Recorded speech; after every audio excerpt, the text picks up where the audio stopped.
Türkmenistan Koreya hoş niyetli gatnaşyklaryň täze sahypasy.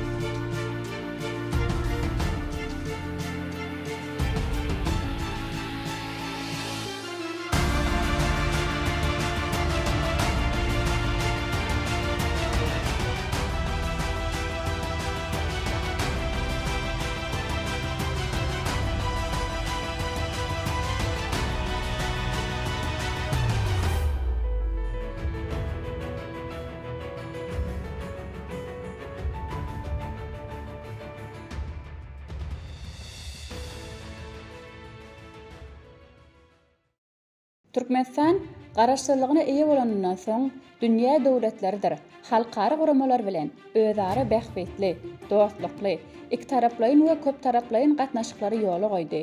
Hemişelik bir taraplygyň öz bolşy nusgasyny işläp düzen we durmuşa geçirýän Türkmenistanyň tejribesi ýyllaryň dowamynda tutuş dünýä jemgyýetçiliginiň üns merkezine boldy. Ýurdumyzyň açyk kapylar siýasaty ähli döwletler bilen dostlukly gatnaşyklaryň ýola goýmak üçin oňyň şertlerin göredilmegini iteri berýär. Şunun bilen baglykda Aziýa ýuwaşma septinde okgurly ösýän döwletleriň biri Koreya Respublikasy bilen netijeli gatnaşyklaryň hasy berkidilmegine uly ähmiýet berilýär.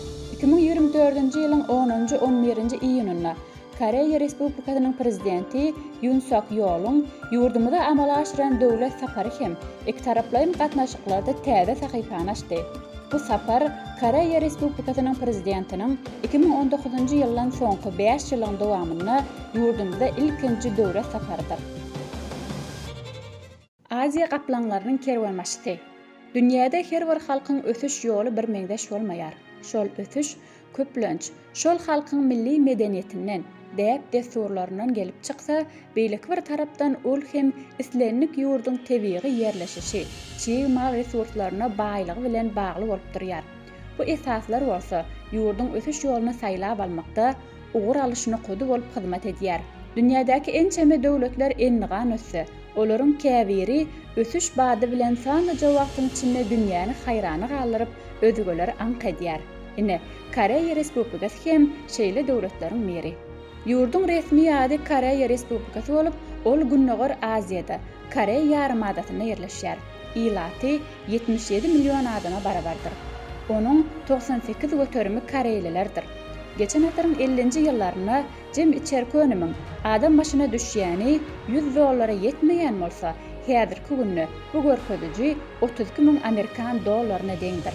20-nji asyryň ahyrynda Koreya Respublikasy özüniň ösüş depgini boýunça has öňe saýlandy. Ol dünýäniň ösen, täze tehnologiýalar öňürýän, şeýle hem öz ýurtlaryna arzan işçi güýji bilen ýokary helli, arzan önümler öňürüp dünýä bazarlaryna satmagyň hasabyna baýan döwletdir.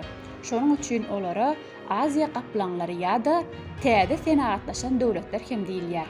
Ýurtda geçen asyryň 70-nji ýyllaryndan başlap her ýyl 14 göterim ösüş gazanaldy. 2023-nji ýylda ykdysadyýetyň kuwaty boýunça bu ýurt dünýä döwletleriniň arasynda 14-nji orna eýeledi. Şeýle-de 2023-nji ýylyň statistik maglumatlaryna görä, ýurtda jem içerki önümiň möçberi 1,17 trillion Amerikan dollaryna barabar boldy. Halkara pul gaznasynyň hasabatyna laýyklykda üstündäki ýylyň jemleri boýunça Koreýanyň ykdysadyýetiniň 2,12 göterim ösmegini, ilatyň jan başyna düşýän jem içerki önüminiň 2027-nji ýylda 42.000 Amerikan dollaryna deň bolmagyna garaşylýar. Geri gelende bellesek, hyzmatlar pudagy ýurdun ykdysadyýetiniň jem içerki önüminiň 63,16 göterimini, önümçilik pudagy bolsa, jem içerki önüminiň 34,17 göterimini emele getirýär. Ýurtda esasan saglyk goraýyş, senagat himiýeti, maglumat tehnologiýasy, ýarym geçirjileriň önümçiligi, howa, energetika, daşky gorşaw tehnologiýasy, transport pudaklaryny ul üns berilýär. Umuman alanyňda ýokary hili hyzmatlary we harytlary daşarky bazarlara çykarbagyň hasabyna ýurdun ykdysadyýetinde ýyl saýyn ýokary ösüş galanylýar. Misal üçün 2024-nji ýylyň aprel aýynda ýurdun eksporty we importy geçen ýylyň degişli döwri bilen deňeşdirilenine degişlilikde 13,13 we 4,77 göterim ýokarlandy. Has anyk aýtdyk. 2024-nji ýylyň aprel aýynda Koreýa Respublikasynyň eksporty 56 milliard Amerikan dollaryna, importy bolsa 54,17 milliard Amerikan dollaryna barabar boldy. Netijede ýurdun ykdysadyetine 1,128 milliard Amerikan dollarlyk oňuň söwda balansy hasaba alındy. Hoşniýetli diplomatiýa gatnaşyklar. Türkmenistan bilen Koreýa Respublikasynyň arasyndaky diplomatiýa gatnaşyklar 1992-nji ýylyň 7-nji fevralyna ýola goýuldy. Muňa garamazdan Türkmen-Koreýa gatnaşyklarynyň köp asyrlyk taryhy bardyr. Beýik ýüpek ýoly biziň ýurtlarymyzyň arasynda özara hereketleri ýola goýmakda uly ähmiýeti eýe bolupdyr hemde halklarymyzyň arasyndaky gatnaşyklar ösdürmekde öz bolşy köprü hökmüne hyzmat edipdir. Häzirki wagtda hem biziň ýurtlarymyz sebit we ähli gün tertibiniň esasy meseleleri boýunça işlerinin ýakynlygyny görkezýärler. Birleşen Milletler Kuramasynyň beýleki halkara düzümleriň çäklerini öňe sürýän tekliplerini gollaýarlar. Mälim moşýaly 2008-nji ýylyň ýanwar aýynda Türkmenistanda Koreýa Respublikasynyň elçihanasynyň açylyp, şol ýylyň noýabr aýyna bolsa, Gahrman Arkadagmyň dostlukly ýurda ilkinji döwlet saparyny amala aşyrmagy, iki taraplaryň gatnaşyklaryň senenamasyna möhüm taryhy waka boldy. Şol saparyň netijeleri boýunça iki ýurdun arasyndaky şertnamalaryň hukuk binyadyny puhtalandyrmaň esasy bolan iki taraplaryň resmi namalaryň bir näçesine gol çekildi. 2013-nji ýylda Türkmenistan Koreýa Respublikasynyň paýtagty Seulda elçihanasyny açdy. Munyň özi uzak möhletlerin özara bähbetlik esasyna guralýan däp bolan hyzmatdaşlygy okkully ösdürmäge ýardam etdi. Geçen ýyllaryň dowamynda Türkmenistan bilen Koreýa Respublikasynyň arasyndaky özara hyzmatdaşlyk ýygyderli ösdürildi. Hususan 2014-nji hemde 2019-njy ýyllarda Koreýa Respublikasynyň döwlet başçylary Türkmenistana saparda bolalar. Türkmenistan we Koreýa Respublikasy belelikdäki hökümetara toparlaryň hemde işgörlük geňeşleriniň alyp barýan işlere esasynda ykdysady ulgamda özara gatnaşyklary ösdürmäge uly ähmiýet berýär. 2015-nji ýylyň aprelinde Gahrman Arkadagmyň Koreýa Respublikasyna döwlet saparyna boldy. Bu ýerde ýokary derejedäki iki taraplaryň gepleşikler geçirildi. Onda oňuň syýasy gepleşikleri mundan meýlekde ösdürmäge, täze çemeleşmeler, söwda ykdysady döwletara gatnaşyklaryny geňeltmäge ugurlar kesgitlenildi. 2020-nji ýylyň noýabrynda Türkmen halkynyň milli lideri, Türkmenistanyň halk maslahatynyň başlygy Gurbanuly Berdimuhammedowyň Koreýa Respublikasyna amala aşyran resmi sapary özara bähbetlik hyzmatdaşlygy mundan meýlekde çuňlaşdyrmagy we ösdürmäge ýardam berýän ýokary derejedäki gatnaşyklaryň işçiňleşdirilýändiginiň aýdyn güwäsi boldy. Gahrman Arkadagmyň Türkmen Koreýa parlamentary gatnaşyklaryny mundan meýlek hasy ösdürmek maksady bilen bir näçe teklipler öňe sürdi. Ewraziýa giňişligine parahatçylyk we güllä ösüşi üpçün etmek maksady bilen Koreýa Respublikasynyň täze demirgazyk syýasaty bilen Türkmenistanyň beýik ýüpek ýoluny dikeltmek başlangyjyny utgaşdyrmak esasynda iklimde özara ara baglanşyk güýçlendirýär. Häzirki wagtda Türkmenistan bilen Koreýa Respublikasynyň arasynda türli ugurlar boýunça 105 tane resmi nama gol çekildi. Şolardan 26-sy döwletara we hökümetara resmi namalar, 79-sy bolsa pudagara resmi namalar bolup durýar. Mälim moşýaly şu ýyl Koreýa Respublikasynyň hökümeti Merkezi Aziýa bagatda ilkinji diplomatik strategiýany Koreýa ýüpek ýoly hyzmatdaşlyk başlangyjyny hödürledi. Onuň çäklerini energetika, terişdeler, infrastruktura we döwlet dolandyryş ulgamyna tenagatlaşdyrmak, azyk howpsuzlygy bagatda meden insanperwer alşmalar ugry boýunça hyzmatdaşlyk puhtalandyrmak gözeňine tutilýar. Aşgabatda şu gedekki geçirilen ýokary derejedäki Türkmen-Koreýa gepleşikleriniň gün tertibine däp bolan dostlukly döwletara gatnaşyklary mundan meýlekde ösdürmek bilen bagly meseleleriň giň toplumy ýerdildi. Gazanylan möhüm alalaşyklar hemde özara bähbetlik hyzmatdaşlygy çuňlaşdyrmaga, ony täze many mazmun bilen baýlaşdyrmaga önükdirilen resmi namalaryň toplumy iki taraplaryň hyzmatdaşlygyň strategik käfiýeti eýedigine şaýatlyk edýär we işçiň ýagdaýda geçen gepleşikleriň dowamynda iki döwletiň başçylary döwletara gatnaşyklaryň meseleleriniň giň toplumyny ara alyp maslahatlaşdylar we häzirki döwrüň ýagdaýlaryny, uzak möhletli geljegi nazara almak bilen hyzmatdaşlygyň ileri tutulýan ugurlaryny anyklaşdyrdylar. Söhbetdeşler Türkmenistanyň we Koreýa Respublikasynyň giň möçberli hyzmatdaşlygy mundan meýlekde ösdürmäge ıgrarly dyklaryny tasdiklap, sowda ykdysady, ulak energetika ulgamlaryny, ýokary tehnologiýalary we beýleki ençeme pudoklary ileri tutulýan ugurlaryň hataryny görkezdiler. Taraplar däp bolan insanperwer gatnaşyklary pugtalanyrmaň ähmiýeti barada aýdyp, bilim, ilim, saglyk goraýyş, medeniýet, syýahatçylyk we sport boýunça netijeli gatnaşyklary mundan meýlekde ösdürmäň möhümdigini noktadylar. Duşuň dowamyny taraplar sewit we halkara syýasatyň özleri gyzyklarını bildirilýän derwäis meseleleriniň bir näçesi boýunça pikir alşdylar. Şeýlelikde gepleşikleriň jemleri boýunça iki taraplaryň resmi namalaryň uly toplumyna gol çekildi. Şeýle hem prezidentler Serdar Berdimuhammedow we Yoon Suk Yeol birlikdäki beýannama gol çekdiler. Bu resmi namalaryň möhüm ähmiýeti iki döwletiň başçylarynyň metbuat wekillerine ýüzlenmesini öz giňişleýin beýany tapdy. Döwlet saparynyň dowamyny belent mertebeli mehman Türkmenistanyň garaşsyzlyk binasyna gul goýdy. Asly däze görä Koreýa Respublikasynyň prezidenti bu ýerde ýerleşýän hormatly mehmanlar seýilwagyny agaç nahalyna oturtdy. Munyň özi iki döwletiň we halklaryň arasyndaky miýdemez dostlygyň nişanydyr. İki taraplaryň halkara ykdysady gatnaşyklary. Häzirki wagtda Türkmenistan bilen Koreýanyň arasynda dowam edýän oňyn ykdysady gatnaşyklaryň ähmiýeti hil taýdan baýlaşýar. Korey kompaniýalarynyň gatnaşmagyna galkynyş gaz känini, tebiği gazy kükürtden arasalamak boýunça zawodyny, Türkmenmaşy halkara deňiz portunyň texniki taslamasynyň işlerini, Türkmenmaşydaky nefti gaýtadan işleýän zawodlar toplumyny döwrewaplaşdyrmagyň ikinji tapgyrynyň, tebiği gazdan benzin almagy önümçüligi we metallurgiýa boýunça zawodlaryň gurulşyklaryny hem görkezmek bolar. Dünýä LG hemde Hyundai Korey kompaniýalary Türkmenistanyň ykdysadyetiniň neft gaz we ulak pudoklarynyň ösüşine münasip goşant goşýarlar. Gıyanlydaky polimer zawodynyň gurulşygy Korey kompaniýalarynyň Türkmenistanyň himiýa we energetika tenagatynyň ösüşine ähmiýetli goşandy boldy. Melim bolşýalyk taraplaryň gatnaşyklaryň esasy meseleleriniň biri neft gaz pudogyna hyzmatdaşlyk etmek bilen baglanşyklydyr. Çünki Koreýanyň tebiği baýlyklarynyň arasynda uglevodorod düýbünden ýok diýen ýalylar. Ýurt özüniň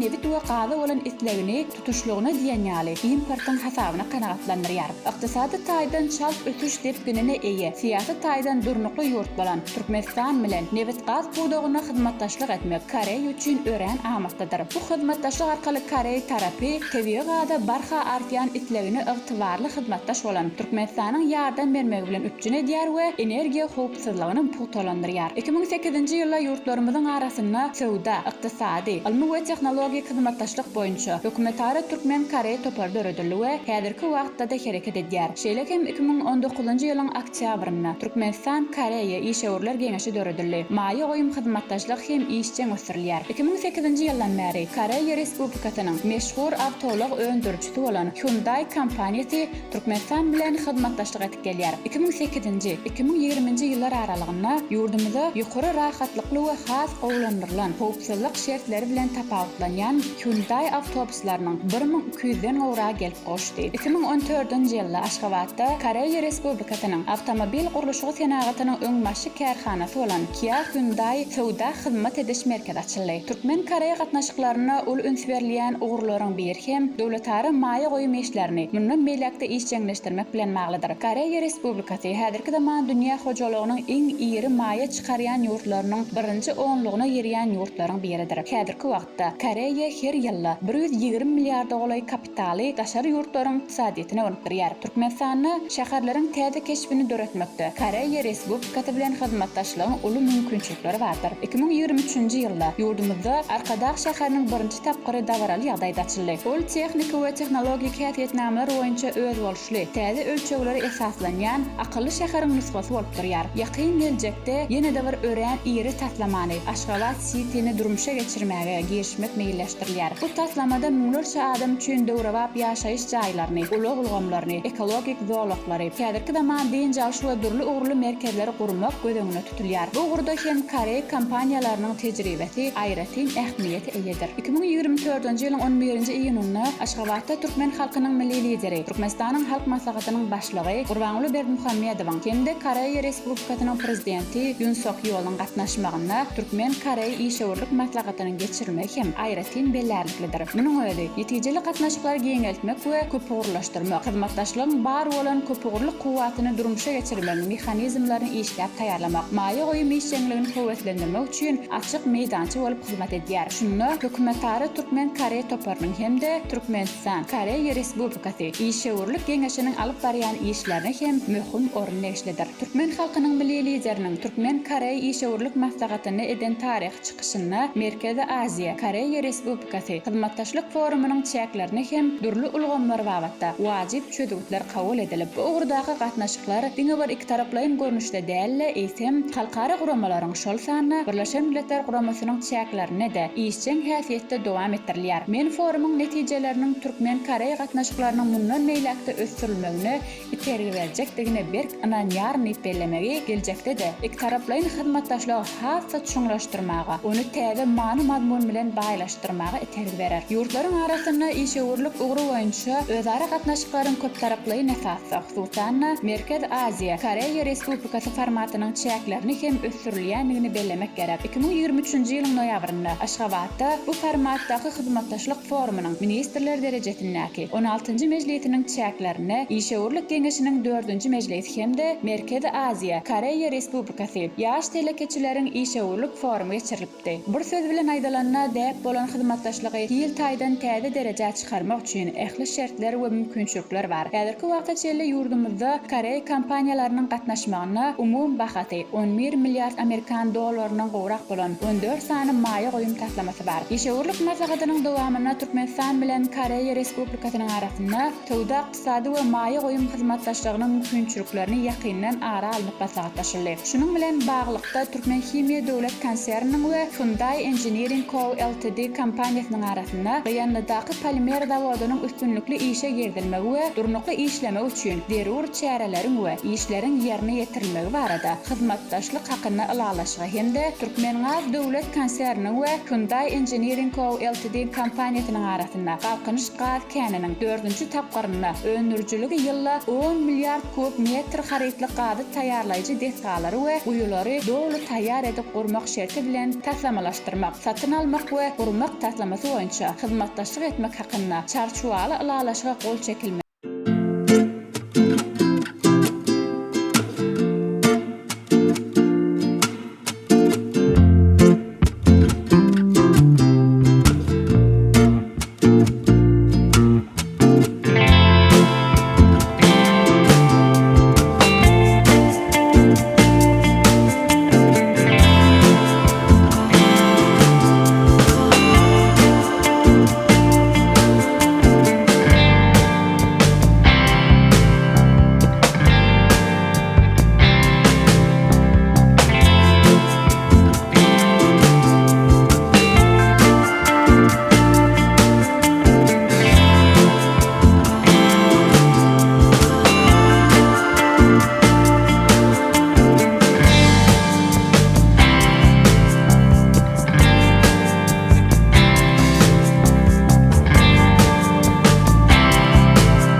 geljegi nazarlaýar. 2024-nji ýylyň 10-11 iýununda Koreýa Respublikasynyň prezidenti Yoon Suk Yeol Türkmenistana amalaşyryň ilkinji döwlet tapary hem köp asyrlyk dostlugyň berk dünýäde hemde taryhy kökleri esaslanýan Türkmen Koreýa gatnaşyklarynyň okully ösürilmegine ýardam etmäge gönükdirlenler. Şeýle-de tapar iki döwletiň arasyndaky syýasy, ykdysady we medeni insanperwer gatnaşyklarynyň taryhyna möhüm waka uruly. Munyň özi hormatly prezidentimiziň parasatly başçylygyna garaşly Türkmenistanyň dünýä syýasy ummanyna dogry ýol bilen ösüşiň hem bagtyarlygyň ýoluna anamly öňe barýanlygynyň ýene-de bir suwtnamasdyr. Meşhur türkmen şahyry Yunus Emre'niň "Meniň ilim dost diýildir" diýişi ýaly ýurtlarymyz dost iýilleri bolup, oý hemişe güllesin, gulaşdyn, gatnaşyklaryň gerimi barha giňäp dünýäde berkesin.